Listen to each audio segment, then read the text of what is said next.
Good morning, everyone, and welcome to Power Hour. We're delighted to have you with us this morning. And today we're coming to you live from the Corcoran Group studios in downtown Bluffton. How about that?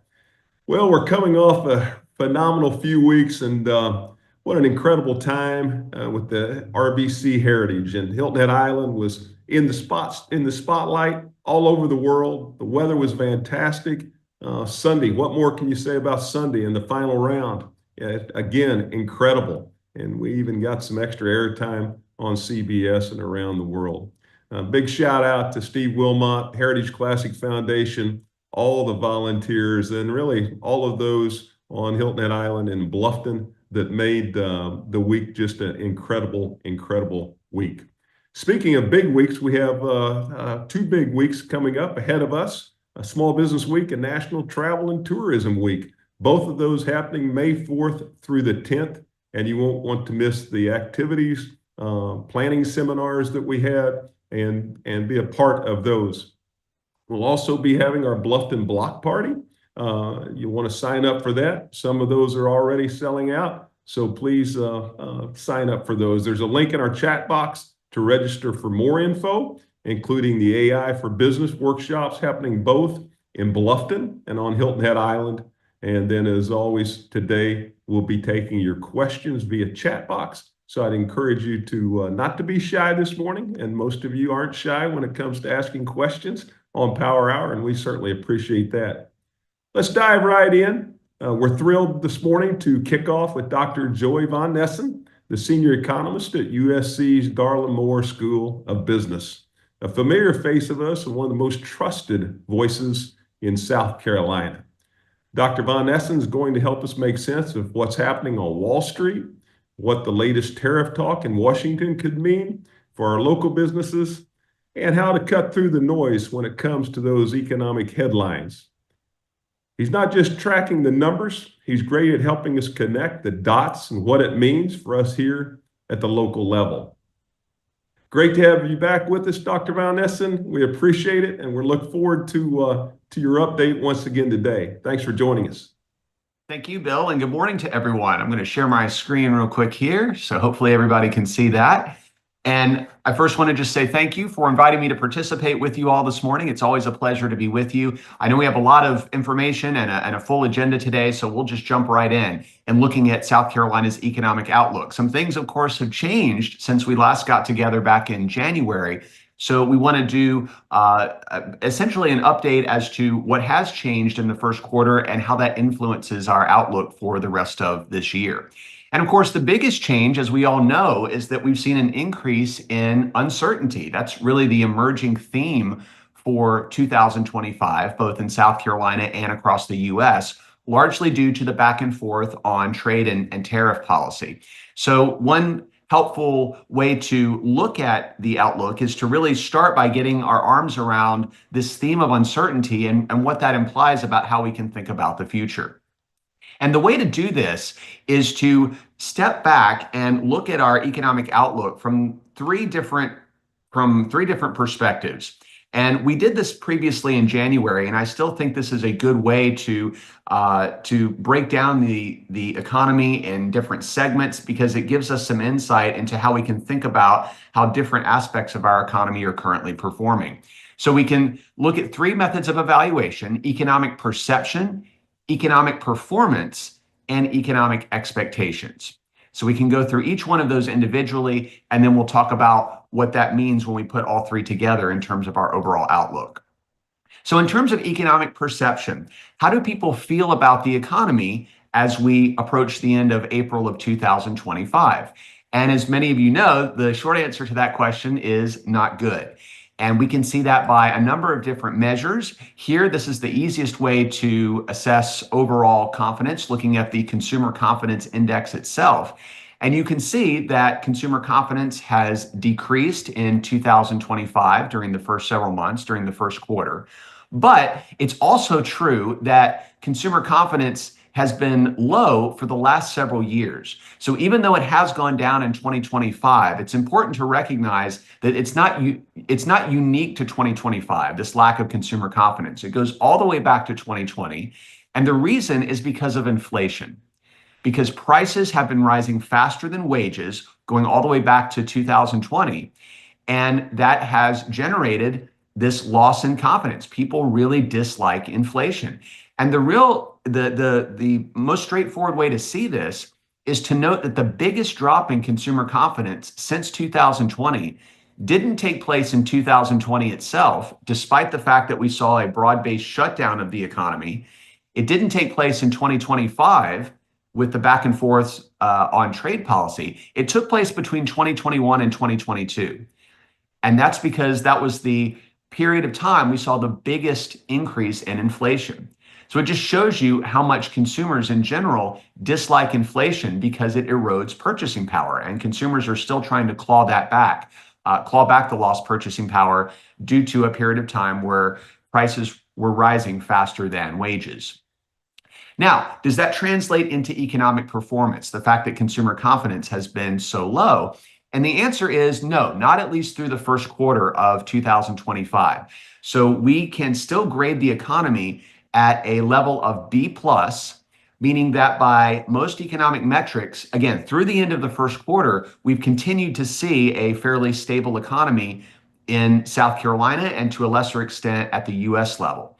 We've had steady rates of consumer spending, historically low unemployment in South Carolina, as well as strong wage growth, despite the fact that consumers have lost significant purchasing power. Now, you might have also have seen that we received received GDP data this morning. Those were released for the first quarter of 2025, and we actually saw a slight decrease in GDP. It was down 0.3%. But if you dig beneath the surface of that number, what you'll find is that the main reason for that decline was because businesses were stocking up on inventory in anticipation of price increases due to tariffs, which we're going to talk about in just a moment. But at the same time, in the first quarter, we saw the labor market holding up fairly well, and we also saw consumer spending that continued to be fairly resilient. So the GDP numbers show that consumer spending is still stable overall, even though we're seeing a situation where businesses are preparing for higher prices. So we're at a B plus level now, but of course we have two opposing forces in 2025 that can pull us in different directions. I mentioned the emergence of tariffs as being one that could potentially put upward pressure on prices, but we also have a second opposing force, which could move us in a positive direction, which is the return to pre-pandemic norms or pre-pandemic trends. So let's talk about the return to pre-pandemic trends first, which can move us from a B plus economy closer to an A economy. And then we'll talk about the emergence of tariffs, which can potentially move us perhaps to a B or a B minus economy in the second half of the year. So what do we mean by a return to pre-pandemic trends?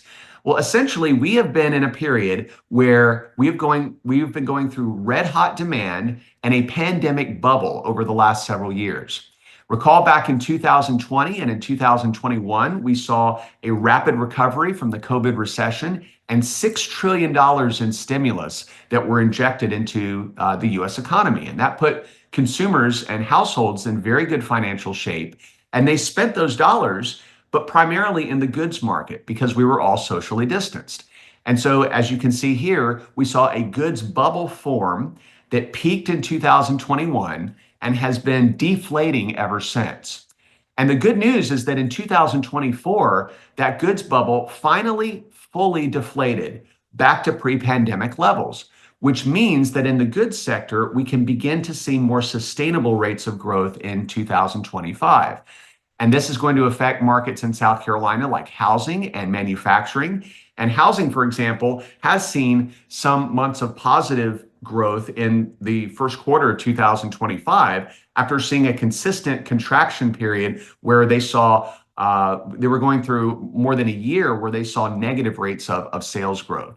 So that readjustment, that correction period is largely behind us now and bodes well for the possibility of more sustainable growth as we move forward into 2025.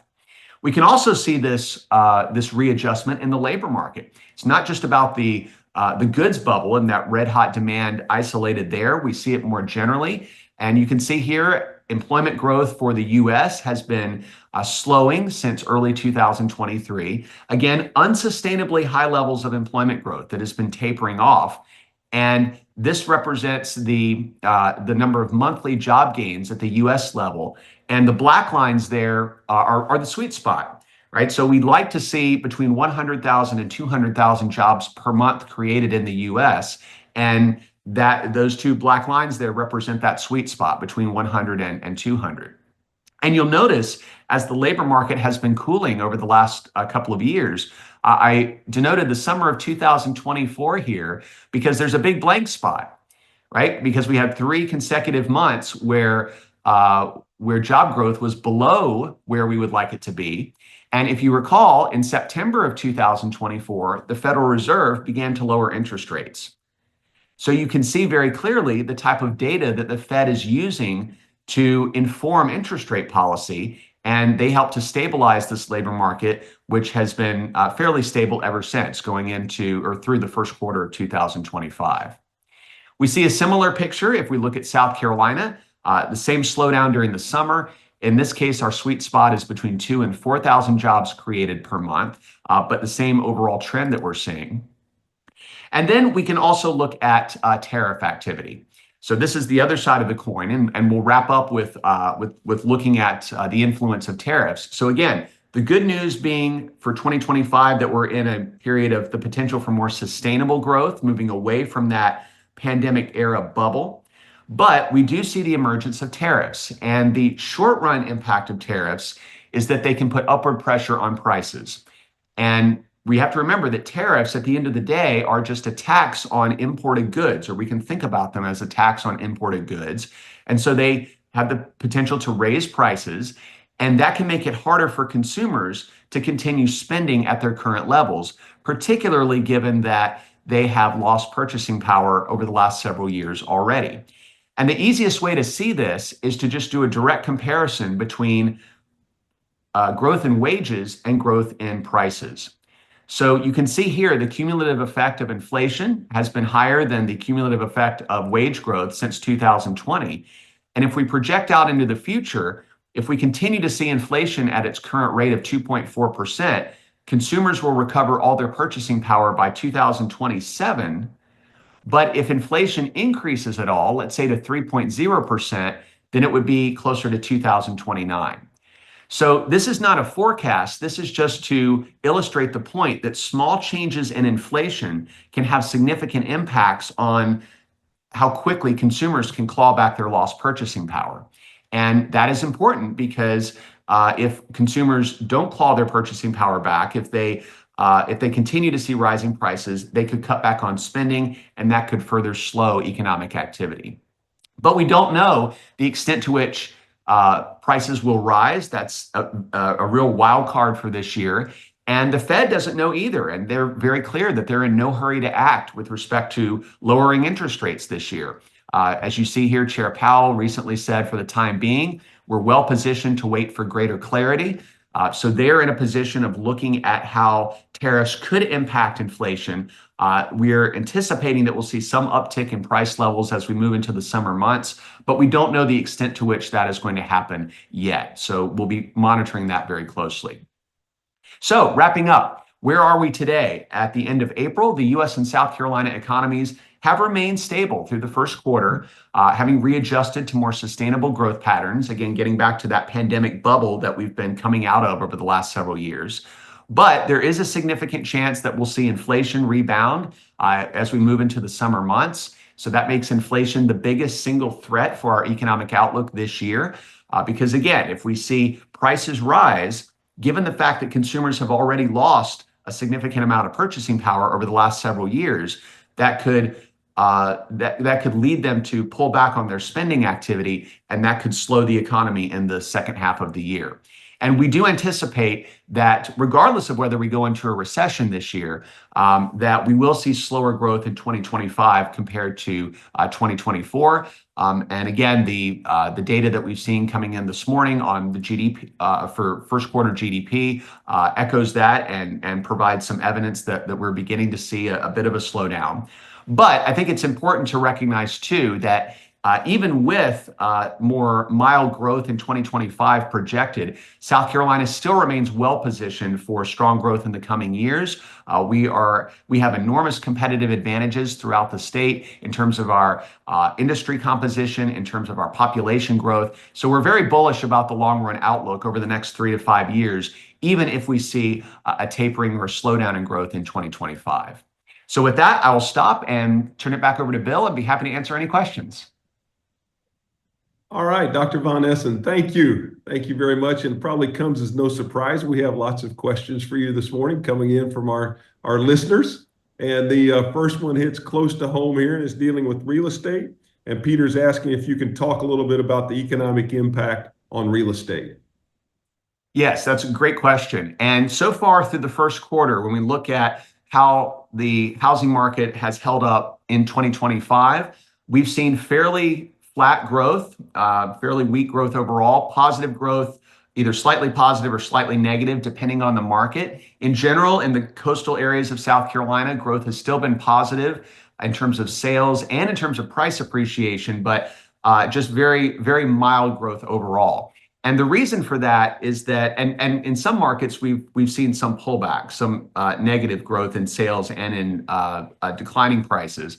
And the reason for that is the uncertainty. And we look at a combination of the fact that consumers are now more wary about purchasing big ticket items because of the uncertainty that we're seeing across the board, and affordability remains a challenge. Mortgage interest rates have remained elevated compared to where they were in the last several years and certainly before the pandemic. And despite the fact that the Federal Reserve lowered rates in late 2024, mortgage interest rates have still hovered around 7%.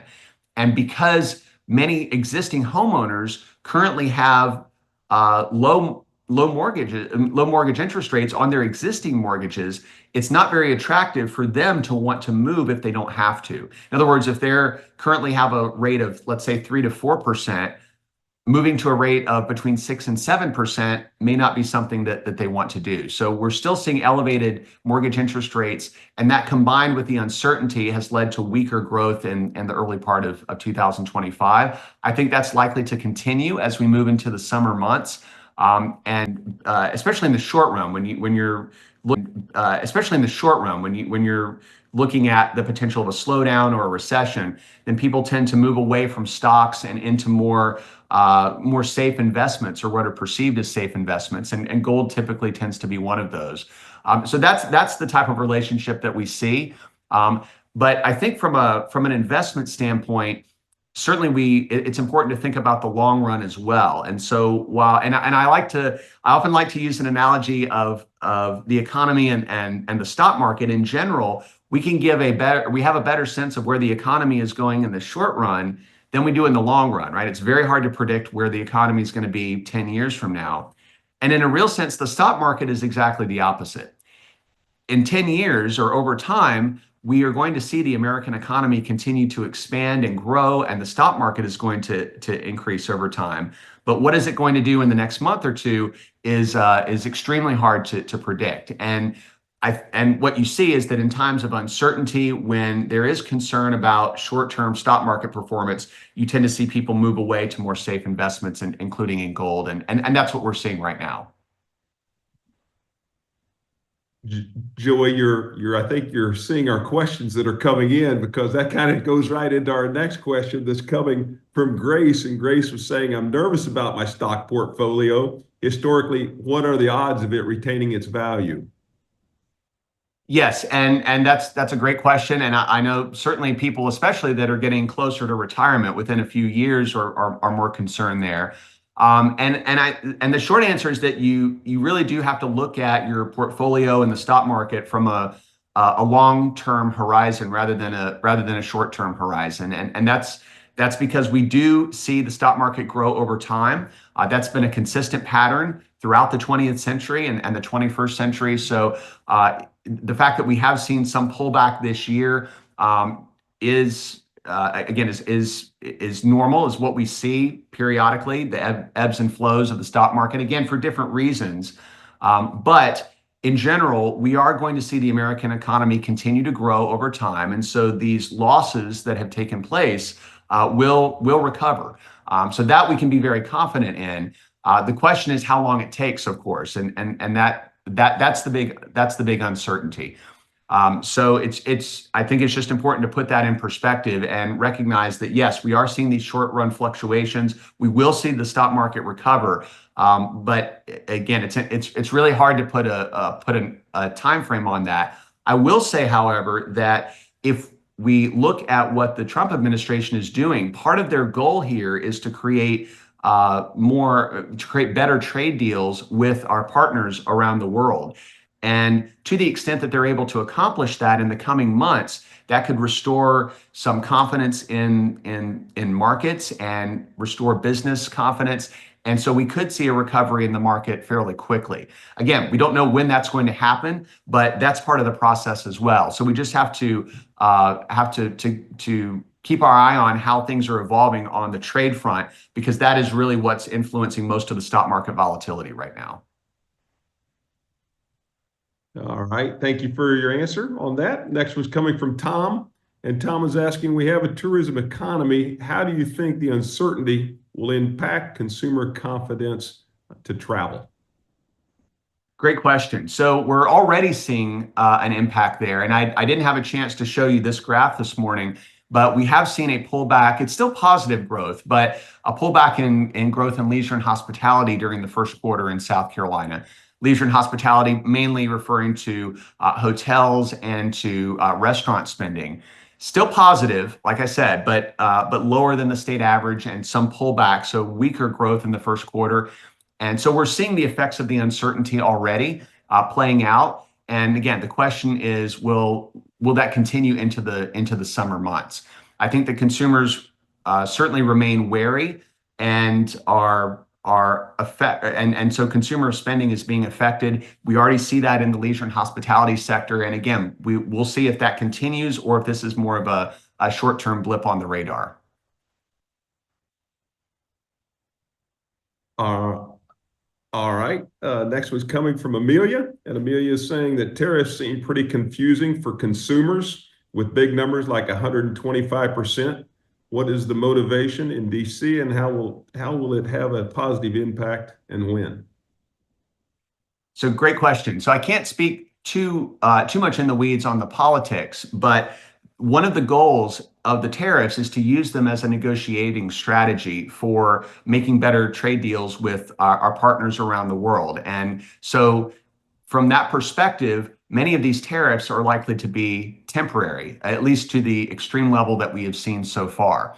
So we'll see how that plays out in the coming months, what type of trade deals are negotiated. But in the long run, so we have to look at cost and benefits, though. So the cost of the tariffs are come across in terms of higher prices for consumers. And the problem is that the costs of the tariffs show up immediately, right? Because when you implement a tariff, then that is going to immediately have an impact on the cost structure of those goods to which the tariffs apply. But the potential benefits of the tariffs come later, come down the road, because the goal of the tariffs in many cases is to get, as I mentioned, better trade deals and more investment in the United States, particularly in manufacturing. And so how long does it take to get a manufacturing plant moved to the United States or built in the United States and go into full operations? That could be a multi-year process. So the costs are typically borne up front. The benefits typically come down the road. And again, it can be 1, 2, 3 years down the line. And so, and that's why tariffs are so controversial, because there are costs and benefits, and they don't line up in the same time frame. And so that generates to the questioner's point, that generates a lot of confusion because we don't necessarily see all the pieces coming together at the same time. But that at the end of the day is why they're so controversial. From an economic perspective, we can point out the costs and the benefits, but the politics around tariffs is whether the benefits outweigh the costs or whether the benefits are worth the cost that we pay in terms of higher prices for consumers. Dr. Von Essen, thank you so much for being with us today. You certainly teed that up well also for our next guest.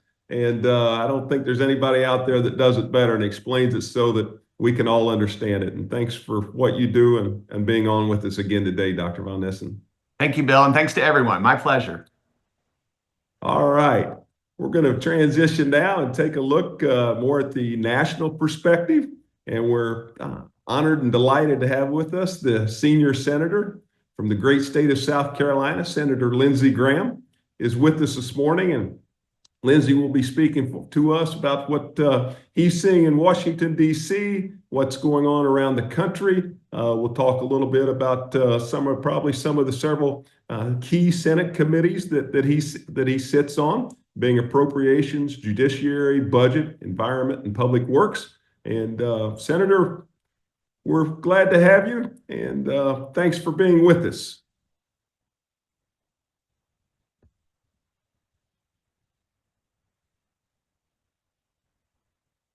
We'll give the senator a minute here to connect.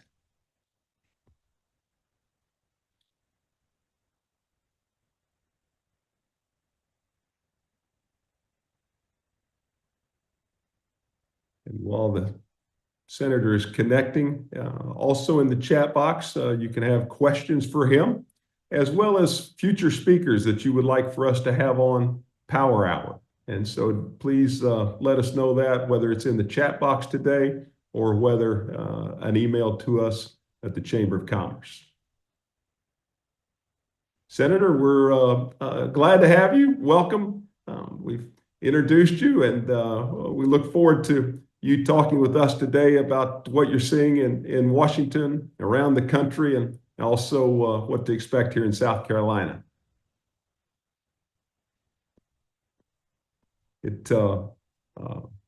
The senator, I think, is running from meeting to meeting, and we'll just be connecting him as soon as we can.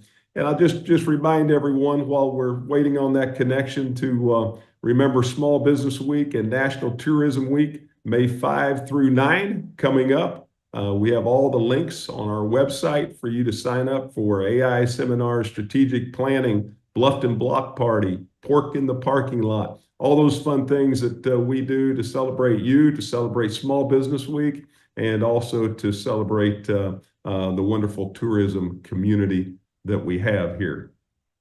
So again, that's May 5 through 9, and go to our website to register for those events. If you would like to hear more regarding Dr. Von Essen's slides or view more of them, we will have his slides that we will share with you afterwards, and you can reach out to us directly for those, or we will also send them out to all of those who have registered to be on today's Power Hour.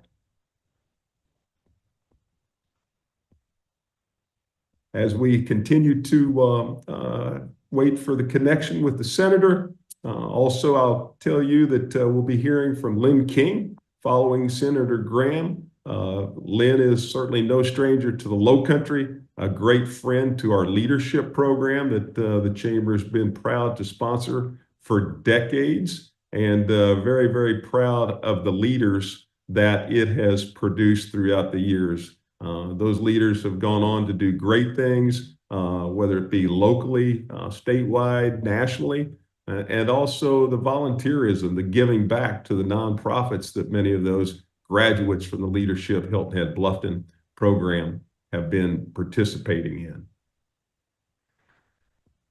The application process that you will be hearing from her will be ongoing. You'll be hearing deadlines, where to find the application, and Did you all get anything about the information. All right. Senator Bill Miles here with the Chamber. Good to see you this morning. We're delighted to have you with us. And, Thank you. I wish I were there. I bet you do. Tell us a little bit what you're seeing in Washington and around the country, and then maybe how that's going to affect all of us here in South Carolina. Well, I see a lot of traffic this morning. I think everybody in the country's up here. Did it go away?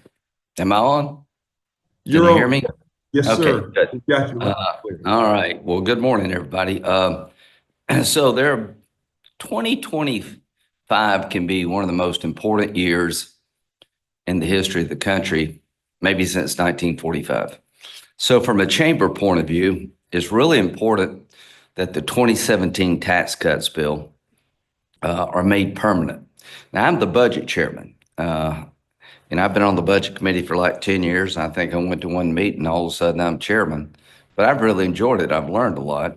So reconciliation is a process you can use with a majority vote only in the Senate if you have the White House, the Senate, and the House of Representatives. Republicans have had this combination 4 times in 100 years, so it doesn't happen much. In 2017, when we had the House, the Senate, and the White House, we passed President Trump's tax cuts. It's $4.5 trillion. You got accelerated depreciation, you got R&D tax credits, a lot of things very important to business, and they all are going to expire in December. So the House and the Senate are taking up the reconciliation bill. I've got a couple of goals. $175 billion to keep the border secure. Crossings, illegal crossings, since President Trump has come into office, has gone down by 95%. We didn't need new laws. We just needed a new president. Let me say that again. We had 11 million illegal crossings during the Biden years. A couple of days ago, we had 200 illegal crossings, averaged about 15,000. So it's been a dramatic turnaround. But to maintain this, we need more ICE agents. We need to finish the wall, and we need detention beds so we don't have to release people into the community that are dangerous because we don't have space to keep them housed until they're deported. So we have 40,000 detention beds. We want to go up to 125,000. That whole package is $175 billion. That's in the reconciliation bill. The reconciliation bill will allow to make the tax cuts permanent. Now, I decided as the budget chairman to stop the practice of letting tax cuts expire after 10 years. I rejected the idea that was sound policy. I think the tax cuts should be made permanent to allow business people to plan. So the House starts that process this week. I am hoping we can get the one big beautiful bill through, cut spending, make the tax cuts permanent, $150 billion for DOD, which will help our footprint in Beaufort County and everywhere else. But the main thing for me is to make these tax cuts permanent so you can plan your future, keep that border secured. Trump is trying to end the Russia-Ukraine war. The sooner we can end that honorably, the better. 5,000 people a day are dying. You need to do it in a way not to create another war. We don't want China to think the West is weak and will do nothing to protect Taiwan. But the killing needs to stop, and we need to make sure Putin doesn't do this again. I've been working very closely with President Trump on this. I have a sanctions bill on Russia that will put tariffs on any country that bought Russian oil, gas, or uranium. If they don't come to the table, that would really cripple their economy. Israel is one of our best allies. I go there often. The people that want to destroy Israel want to destroy us. And Iran has enough highly enriched uranium to build probably a dozen bombs. They haven't done that yet, but they have the material to do it. And Israel can't go much longer without taking action. I'd love to have a diplomatic solution, but the only solution I would agree to is for Iran to give up their enrichment capability, dismantle their program. They can have nuclear power like other countries do, where the fuel to run the reactor, the spent fuel rods, are made outside of Iran. They don't need to enrich to have nuclear power, but you do need to enrich to have a bomb, and I want to get them out of the bomb-making business. So there's a lot going on, and this is going to be decided fairly soon. But from a Chamber of Commerce point of view, the best thing we can do for the Chamber and individual families is to get these tax cuts permanent. If they expire in December, that'd be catastrophic to the country, to the business. $2,000 increase per family in South Carolina. We don't need that. As to the tariffs, I think they make sense in a couple areas. Whatever you do to us, we're going to do to you. A lot of countries have higher tariffs on America than we have on them, and we need to level that out. Go to zero or just have the same number.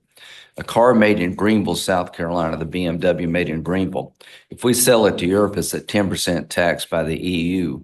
If you make that same car in Munich and sell it to America, it's 2.5%. So that's a good example of where we need to go to have reciprocal tariffs. Whatever you do to us, we're going to do to you. Mexico is letting fentanyl come across the border. 3,000 Americans every 2 weeks die from fentanyl poisoning. The precursors are made in China. It comes across the border in Mexico. We need to basically tell Mexico, if you don't help us more, we're going to put tariffs on your products. When people help Iran buy their oil and gas, I'm willing to put tariffs on countries that do that. That makes sense to me. General economy-wide tariffs on steel and aluminum, helps us here at home some, but I'm afraid it may be inflationary. So what I hope is that we'll get a bunch of new trade agreements where we will knock down unfair trade practices that are non-tariffs. A lot of countries like China require you to have a majority, the owner of the business has to be Chinese, that your business board will have a Chinese Communist Party member. That's not fair to America. China manipulates the value of its currency.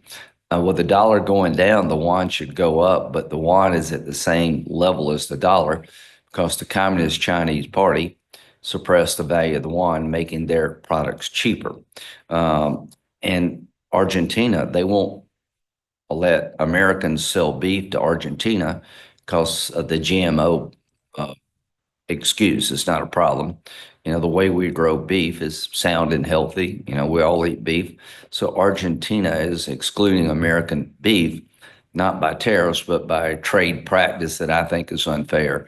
If we could knock these unfair trade barriers down, then we'll have a much more level playing field. And I'm hoping we can start seeing the benefits of this pushback soon. But I do worry about economy-wide tariffs on all products becoming inflationary if we don't watch it. With that, I'll take some questions. Senator, thank you. Thank you for that. And we do have a few questions for you this morning that have come in. The first one's coming in from Chris. And Chris is saying current debt levels are 37 trillion. How should we think about that in terms of investments, tax policy, et cetera?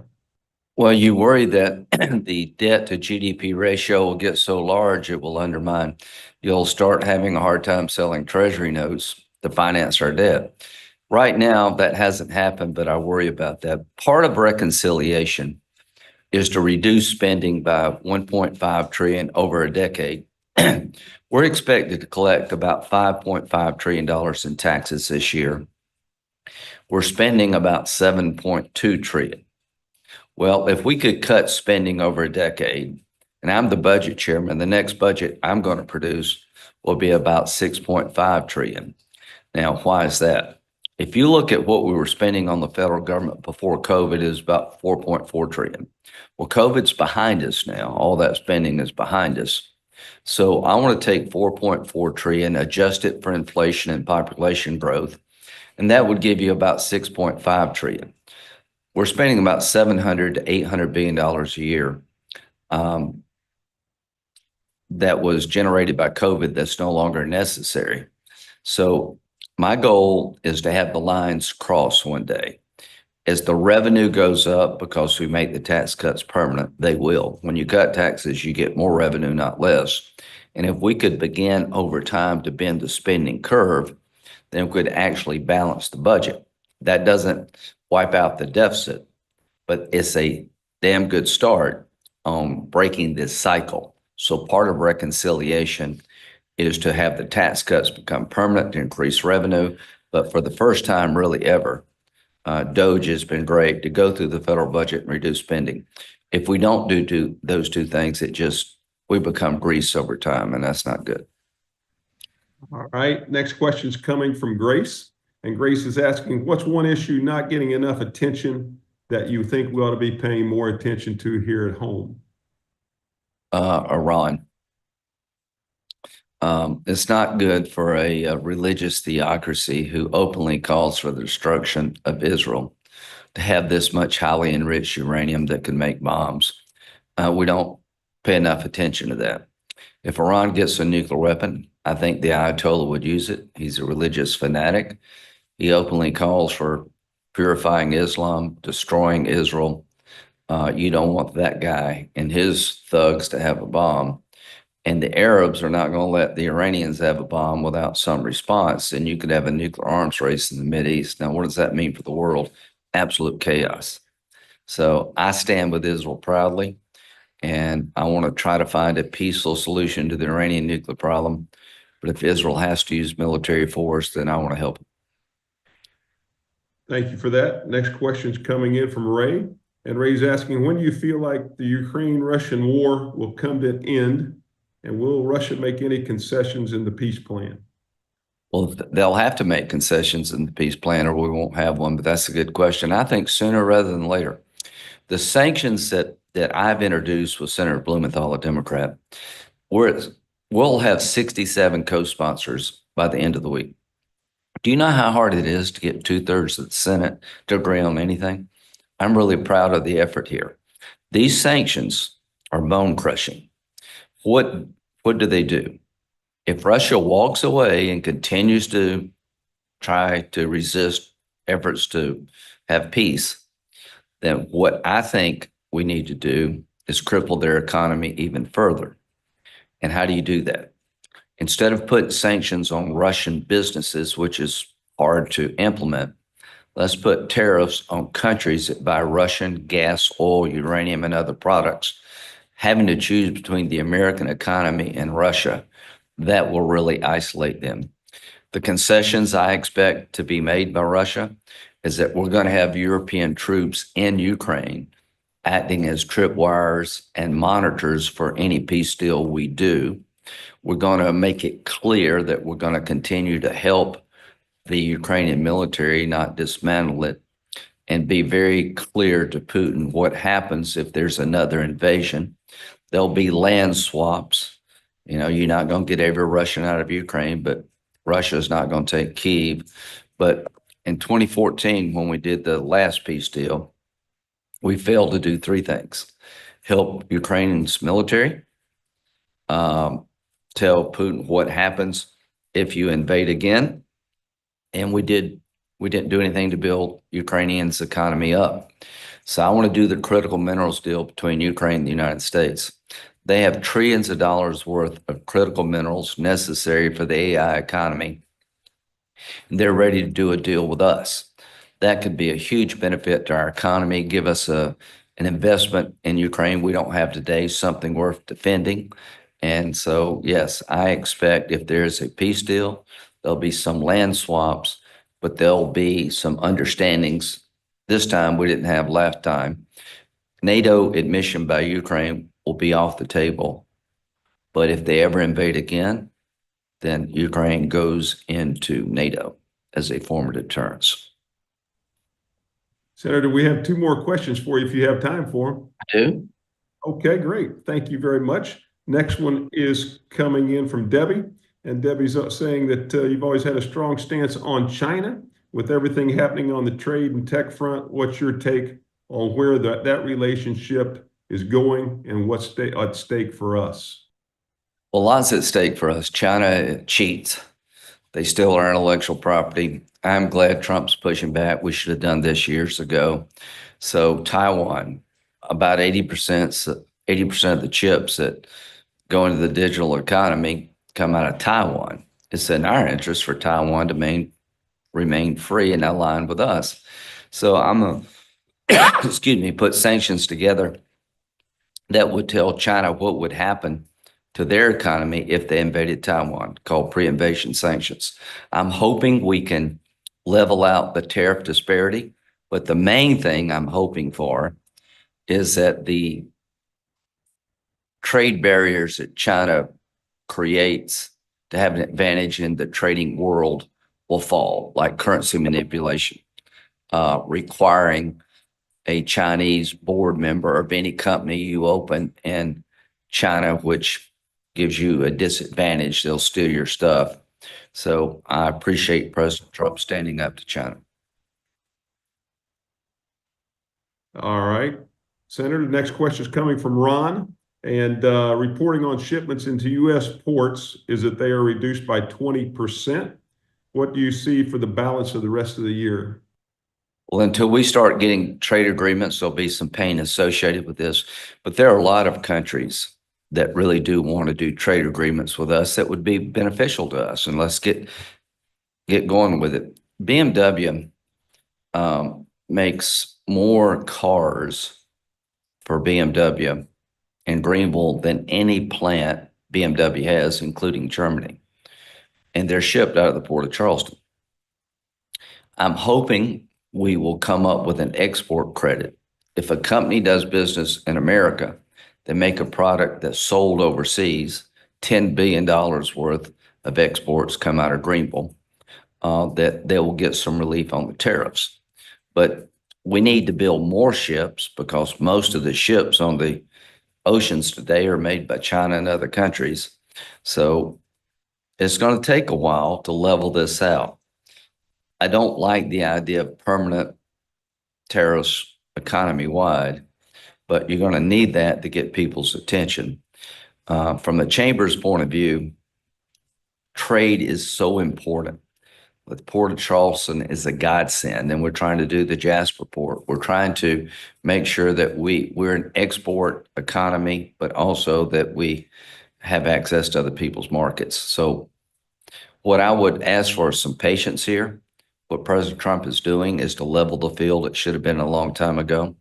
I just attended the Heritage. As you can tell, if you watch me play, I'm not wasting your money on the golf course. I've never seen the course look better. The community is just popping. I love your part of the state. The chamber is a group that works together for the common good, and I applaud you for that. And if you're not a member, you should join. I found the Hilton Head Chamber to be one of the most effective in the state. And I'll come back sometimes later in the year and go to the restaurants and play golf and visit people. So I can't wait. Senator, it's been a delight to have you with us today. We were so appreciative of you coming down to the RBC Heritage and being a part of that this year. And your swing's always good. You should a good salesman. All right. All right. Well, thanks for your time this morning, Senator, and we'll be in touch soon. Thank you, bud. Senator Lindsey Graham. We're going to transition now back to the home front and talk a little bit about the Chamber's Leadership Hilton Head Bluffton program. And we're delighted to have with us today Lynn King, who's the incoming chair of the Board of Regents for the Leadership Hilton Head Bluffton program. Lynn's been a tremendous volunteer, not only with Leadership Hilton Head Bluffton, but just in the Low Country for years, and a true someone who's truly committed to making others better. Lynn, thank you for being with us today, and tell us what we can look forward to with the Leadership Bluffton program. Well, Bill, thank you for having me. I do feel like I've been an ambassador and a cheerleader for a number of years of this program since I went through it in 2014 after having lived here for many, many years and thinking I was integrated in the community. It was quite an eye-opening thing for me. So I cherish the opportunity of trying to get more people involved in the program. For over 40 years, as you know, it's a flagship program of the Hilton Head Island Bluffton Chamber. And it truly is a catalyst for bringing young emerging leaders into the forefront of the community and learning more about where they live, where they work. I'm proud to be the incoming chair. This is my second term on the board since I graduated from the program years ago. And we've lived here for 42 years. So the leadership program started after Kevin and I relocated here. So I feel like I've been immersed in the community for quite a while. It's a 10-month program. We expose all of the class members each year to a variety of topics. We immerse them in the local economy. They learn about culture and history, business, local governments, Beaufort County governments, our justice system. We get an opportunity to go and meet with our legislators and the government officials in Columbia for a state government overnight trip, which is fabulous. We hear about the cutting edge education systems that are going on down here in the area, and it truly is referred to often as a master's degree in the Low Country. The pillars of the program include the class days for 10 months, as I said, 1 day a month. One of the topics is featured, and our board of regents for the leadership program are actually those that put the programs together, find the venues, find the speakers, and bring that to the class each month. There's a class project component. We're very proud of that. For many years, the class projects have included things like Wheels to Waves, the handicapped wheelchair access to the beach, Reel and Recycle. Class a few years ago found that the monofilament was getting into the local waters and was causing environmental hazards. And so Reel and Recycle actually has dispensers now at docks throughout Beaufort County for Beaufort County to now be able to help recycle that material and keep it out of the water. If you've been to the Bluffton Public Library, there's a library park out there. It used to be just an open space, kind of not very well kept, and the class from several years ago put together a library park in conjunction with the Beaufort County Library System. And it's a park now that welcomes visitors and residents to come and enjoy the landscape. There's storyboards that the Beaufort County Library keeps put together.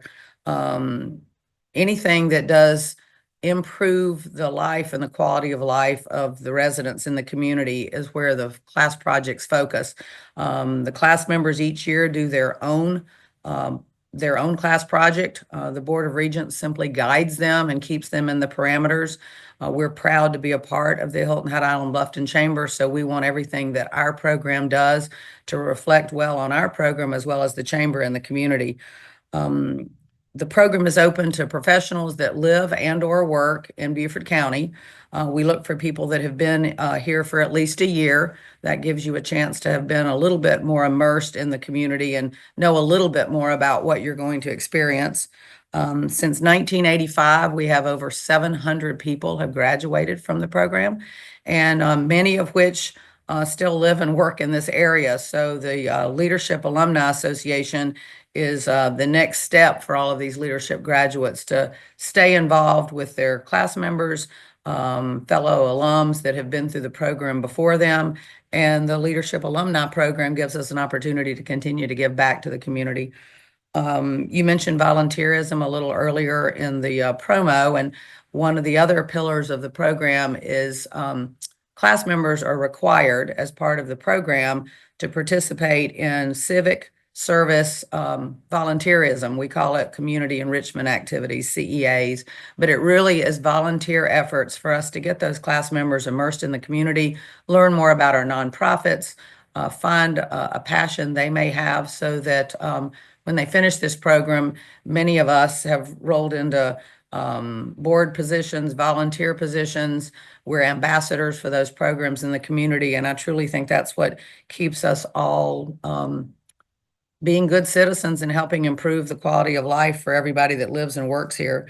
We are in an application process now through May the 12th. The applications are online through the Hilton Head Island Bluffton Chamber website. You're welcome to call the Hilton Head Island Bluffton Chamber and speak to Laura Alice, who is our chamber liaison. She can answer any questions that anybody may have about applying, and any of the questions that you might have about what it takes to be involved and what the timeline is. The class kicks off in August, and our Board of Regents will be working between now and middle of the summer to put together the program for next year. And we look forward to another great class, and we're helping this class wind up for their graduation coming up in June. Lynn, very exciting. And May the 12th is the deadline for applications, and we appreciate your leadership and you being with us today. And we look forward to having another great class. And by Thanks, the way, Bill. one question for you. What was the best class of all? 2014. I knew that was going to be. And we happen to have a mayor out of our class. So we do kind of hold that. We're very proud of Alan, you know. That's great. Well, thank you for being with us. And to all of our listeners today, thank you for joining in. We remind you, May 5 through 9 is Small Business Week and National Tourism Week. Have a great rest of your week. And thanks for all of our participants. Have a great day.